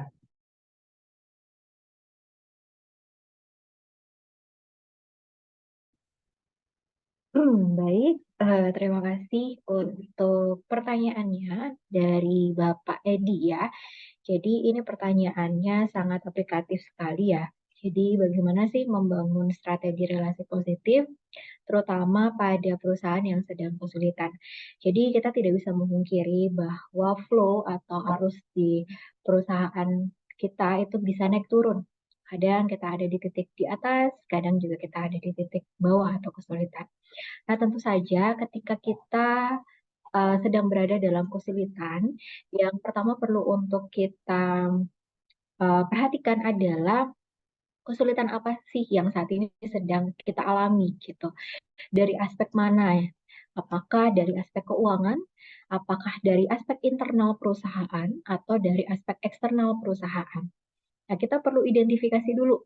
Nah, ini tugas dari biasanya adalah sistem manajemennya gitu. Baik itu dari HR, mungkin kalau misalnya itu adalah berkaitan dengan internal perusahaan, kalau misalnya terkait dengan eksternal mungkin bisa dibantu oleh tim manajerial gitu. Jadi kita identifikasi dulu kesulitannya di bidang apa, di aspek mana, sehingga kita bisa menemukan solusi yang tepat sasaran.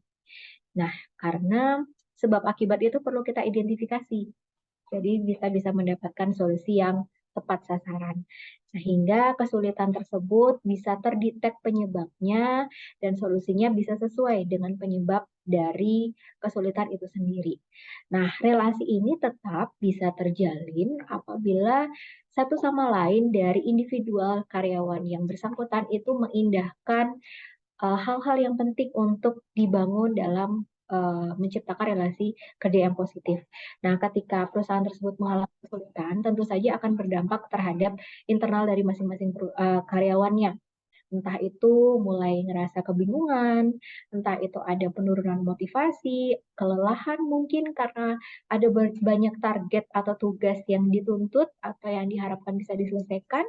Jadi inilah peran kita satu sama lain bagaimana memberikan dukungan, bagaimana saling memberikan penguatan satu sama lain sehingga kerjasama dalam suatu tim itu bisa terjalin secara optimal.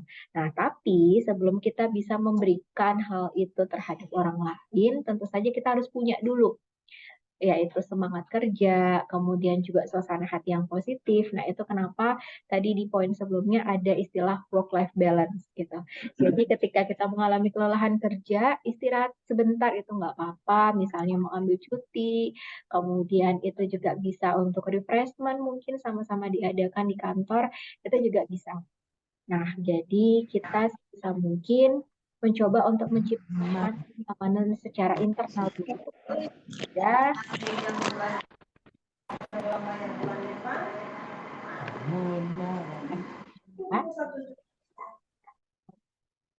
oke, saya lanjutkan. Jadi, bagaimana sih kita secara internal itu butuh nyaman dulu.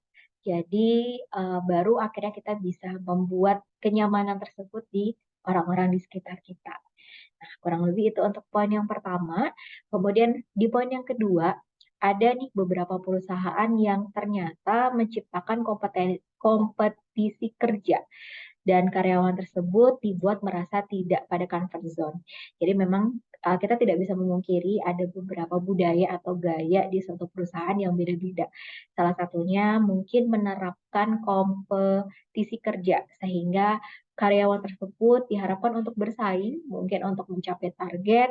Jadinya ada beberapa karyawan yang merasa tidak nyaman dengan kondisi tersebut. Nah, ini peranan dari pihak manajerial untuk duduk bersama dengan karyawannya.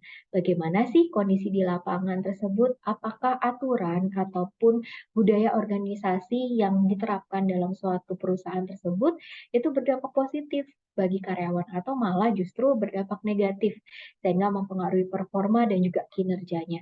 Nah, ini pentingnya keterbukaan dan keterlibatan dari karyawan sebagai istilahnya poin kunci dari perusahaan itu sendiri.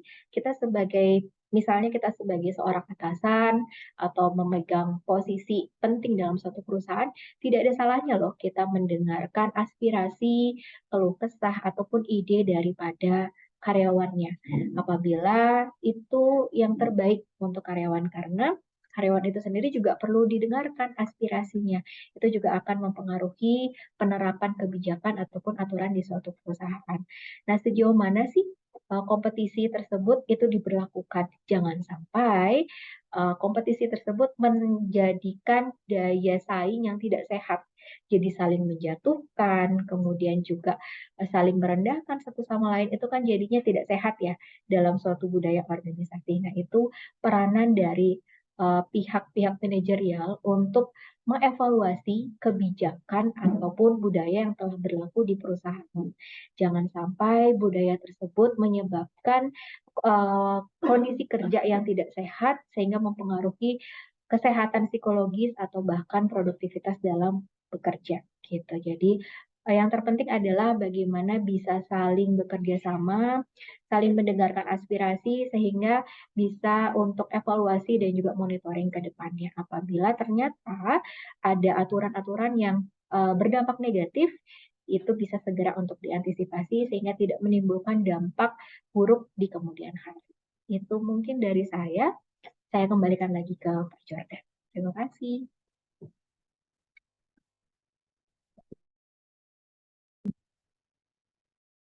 Iya, baik. Mungkin untuk yang berikutnya kita bisa minta Ibu Suni ya untuk memberikan tanggapannya juga terkait pertanyaan dari Pak Edi tadi. Silakan, Ibu Suni. Baik, terima kasih Mas Jordan. Saya sedikit menambahkan aja sebenarnya. Jadi tadi dijelaskan oleh Bu Novia itu sudah lengkap sekali sebenarnya ya Bapak Ibu.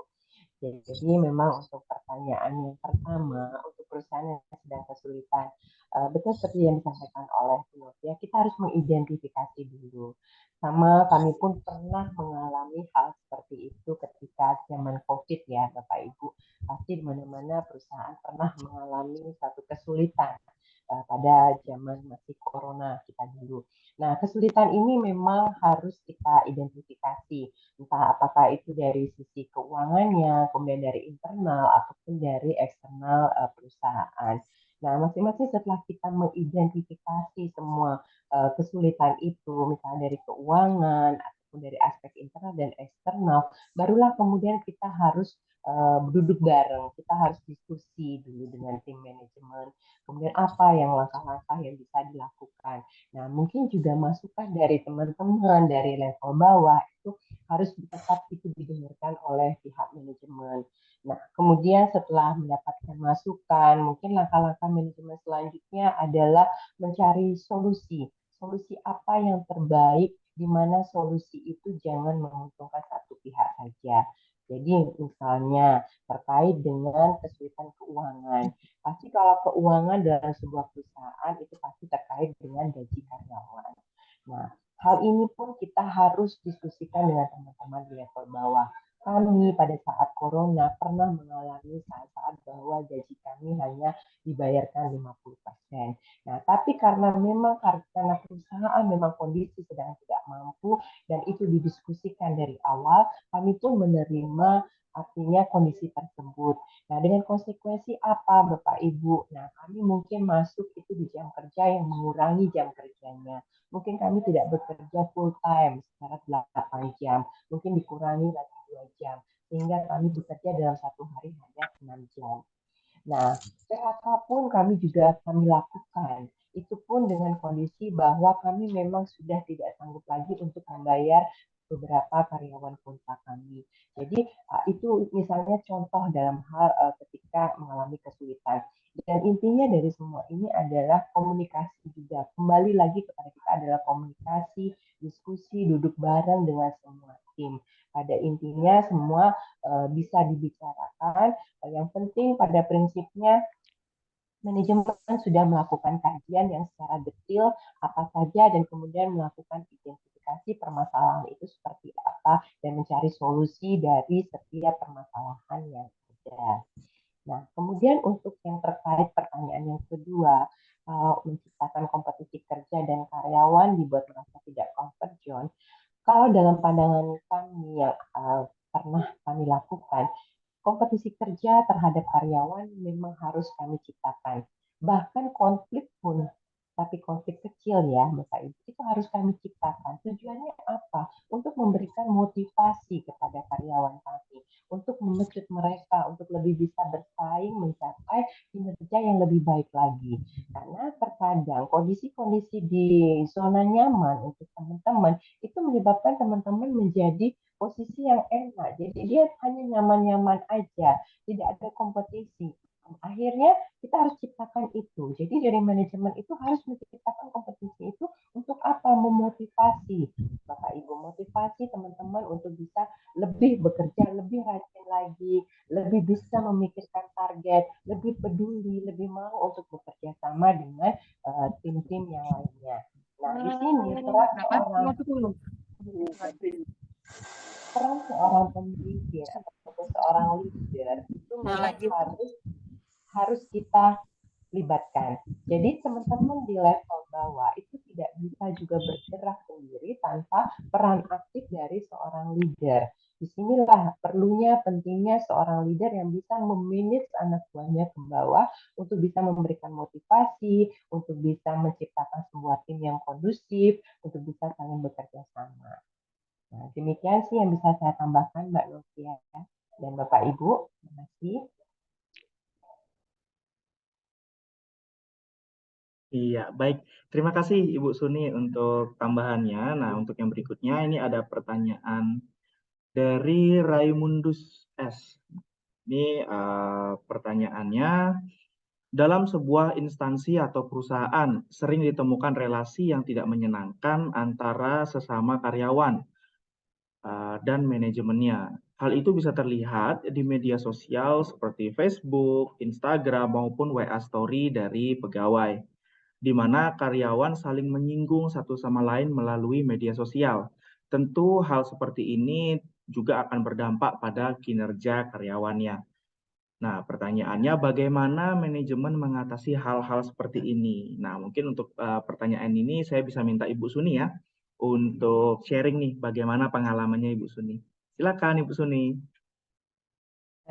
Baik ya Mas Jordan. Ya, terima kasih Pak Raimundus ya. Ada pertanyaan dari LKP Elang Training ya.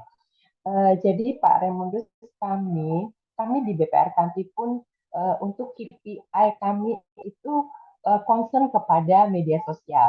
Jadi memang cara kami mempromosikan BPR kami adalah salah satunya dengan media sosial. Segala kegiatan kami, segala aktivitas kami yang kami lakukan terkait dengan acara-acara ataupun rapat-rapat itu kami share di media sosial. Nah, media sosial ini menjadi hal pokok buat kami. Nah, ketika ada karyawan kami yang memanfaatkan media sosial untuk hal-hal yang saling menyinggung atau untuk hal-hal yang negatif, biasanya memang kami itu pantau, gitu Pak. Jadi kami pantau dan akhirnya ketika pernah itu terjadi. Jadi memang saya pernah menangani kasus itu mereka saling ribut di media sosial hanya gara-gara status FB aja. Jadi cerita, nah di status FB story itu dia menyinggung salah satu karyawan kami. Akhirnya mereka saling ribut. Nah, ini kami akhirnya solusi dari manajemen, kami memang panggil dan kami dudukkan mereka. Kami tanya permasalahannya seperti apa, dan setelah ditelusuri adalah terkait job, terkait pekerjaan yang merasa bahwa si A beban pekerjaannya lebih banyak, kemudian si B merasa beban pekerjaan itu dia sudah over dan dia tidak terima dikasih pekerjaan tambahan. Nah, saya rasa ini dari manajemen bisa diselesaikan mediasi ya, Pak Ibu ya. Mediasi secara kekeluargaan, kalau kami dengan kita panggil berdua, kita dudukkan, kita tanya mereka satu-satu. Nah, akhirnya di sana mereka bisa saling minta maaf dan akhirnya itu bisa kembali lagi kondisi kerja yang memang lebih nyaman lagi. Karena awalnya memang tidak bagus sekali, mereka saling menyinggung lewat FB story, bahkan lewat story WA, dan bahkan itu sampai dikhususkan kan ada ya di WA itu caranya story itu hanya dibaca kepada si A saja. Nah, jadi mereka ribut lewat media sosial. Nah, itu tentu tidak nyaman, apalagi mereka sebenarnya adalah divisi yang saling berkaitan. Nah, ini harus kami selesaikan. Di sana pentingnya kami sebagai SDM untuk memediasi teman-teman yang memang ada permasalahan seperti itu. Kami sih tidak bisa naikkan levelnya kepada sampai level manajemen. Jadi biasanya kami di level staf pimpinan saja, itu kami bisa selesaikan, kami panggil karyawan, kami dudukkan bareng, mereka saling mengungkapkan unek-uneknya, dan di sana kami sebagai mediasi, kami selesaikan, akhirnya mereka kembali normal lagi. Dan kami memang selalu berharap bahwa teman-teman bisa lebih dewasa dalam menggunakan media sosial. Jadi intinya adalah bahwa memang pemantauan dari manajemen, pemantauan dari SDM untuk media story dan sebagainya, memang itu kami sudah lakukan di sini. Demikian sih Pak Raymondus. Terima kasih Mas Jordan. Iya, terima kasih Ibu Suni untuk tanggapannya. Nah, ini ada pertanyaan lagi saya lihat dari Windy Lutfi. Nah, melanjutkan pertanyaan sebelumnya dari Bapak atau Ibu Raimudus. Bisa tidak perbuatan tidak menyenangkan itu masuk dalam ranah pelanggaran perusahaan atau bagaimana perusahaan menyikapi tanggapan dampak tersebut ya. Oke, nah mungkin dari Ibu Suni bisa bantu Ibu ditanggapi. Baik, jadi menanggapi pertanyaannya dari Windy ya, Windy Lutfi, melanjutkan dari pertanyaan yang tadi.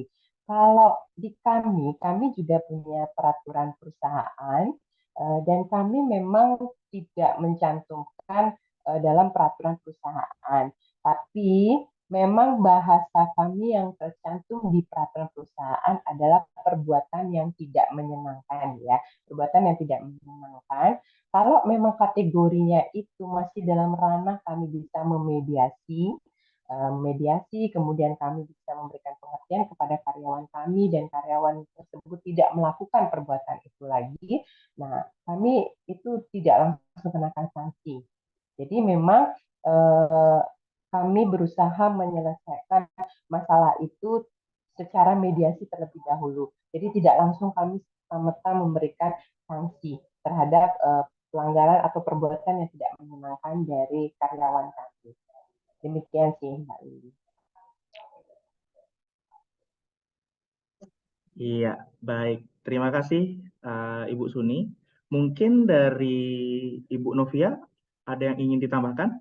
Silakan.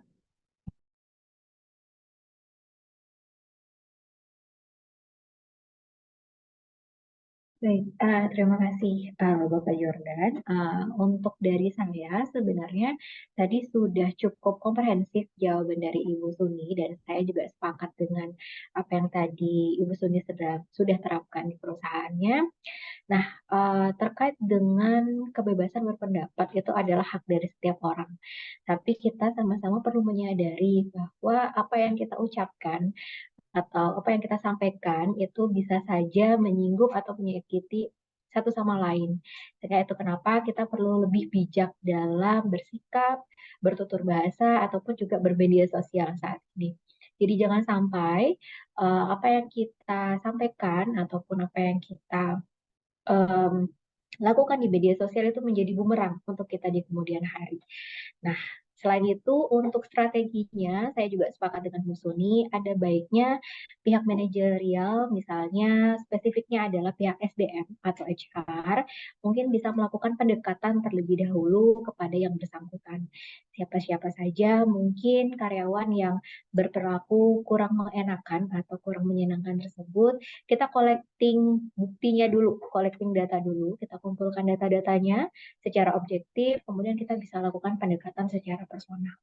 Pendekatan ini sifatnya itu lebih humanis, jadi kekeluargaan dulu, kita tanya dulu apa alasannya melakukan tersebut, apakah mungkin ada ketidakpuasan yang memang dialami dan kenapa mengambil keputusan untuk bersikap di media sosial.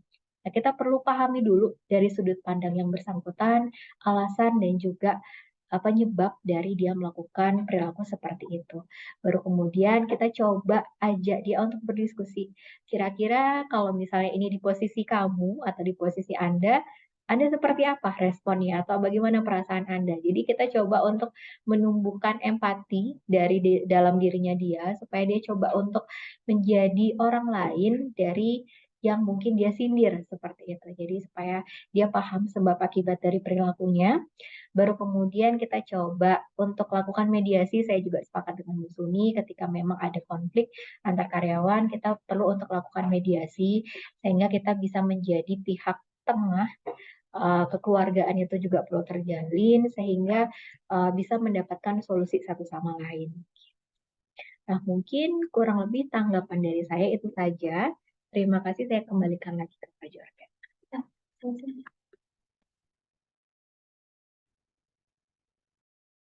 Oke, baik. Terima kasih Ibu Novia untuk tanggapannya. Nah, di sini saya lihat sudah tidak ada pertanyaan lagi ya. Mungkin sesi tanya jawabnya sudah bisa kita cukupkan. Semoga dari pertanyaan yang sudah dijawab tadi oleh kedua pembicara kita bisa mewakili nih pertanyaan-pertanyaan yang lainnya juga atau pertanyaan yang belum tersampaikan tadi ya. Oke, baik. Bapak Ibu, akhirnya kita sudah masuk kepada akhir sesi dari webinar kita di hari ini. Nah, sebelum kita mengakhiri webinar di hari ini, mungkin saya bisa minta untuk seluruh peserta dan panitia untuk bisa mengaktifkan kameranya ya. Kita akan mengadakan sesi foto bersama dulu nih. Oke, nah dari tadi saya juga belum melihat nih pesertanya nih, wajah-wajahnya yang ganteng dan yang cantik ini belum saya lihat dari tadi. Oke, nah untuk panitia juga bisa di-on-kan ya kameranya. Wah, lumayan banyak nih saya lihat ada sekitar 80 peserta ya. Oke, untuk link absensinya dan feedback formnya nanti akan segera dikirimkan ya Bapak Ibu oleh panitia kita. Mungkin untuk panitia bisa dikirimkan feedback formnya. Oke, nah iya, mari Bapak Ibu ditunggu untuk bisa diaktifkan kameranya. Oke. Oke, sudah semua ya. Oke, kalau begitu kita akan ini kan dulu ya, kita akan, oke, udah mulai banyak nih. Oke, halo Bapak Ibu semua, salam kenal. Wah, banyak sekali ya ternyata. Nah, oke, kita akan siap-siap ya Bapak Ibu untuk adakan sesi foto bersama. Nah, ayo dirapikan dulu rambutnya Bapak Ibu. Ya, oke, ditacap dulu mungkin lipstiknya. Oke, udah siap ya semua. Oke, saya izin panitia bisa dibantu untuk foto. Oke, saya hitung mundur. 3, 2, 1. Oke, baik. Terima kasih Bapak Ibu untuk foto bersamanya. Nah, oke, baik Bapak Ibu, kalau begitu kita sudah masuk di akhir sesi dari webinar di hari ini Bapak Ibu. Nah, saya beserta panitia ingin mengucapkan terima kasih yang sebesar-besarnya atas kesempatan webinar pada hari ini. Terima kasih juga untuk kedua pembicara, Ibu Novia dan Ibu Suni, atas materi yang luar biasa pada hari ini. Baik, akhir kata Bapak Ibu, saya Jordan Renaldoki, tim komersial dari PT Bima Sakti Altera beserta tim panitia yang bertugas. Mohon maaf jika ada kesalahan. Terima kasih sudah hadir pada webinar kali ini. Ditunggu untuk kehadiran di webinar berikutnya. Terima kasih dan sampai jumpa.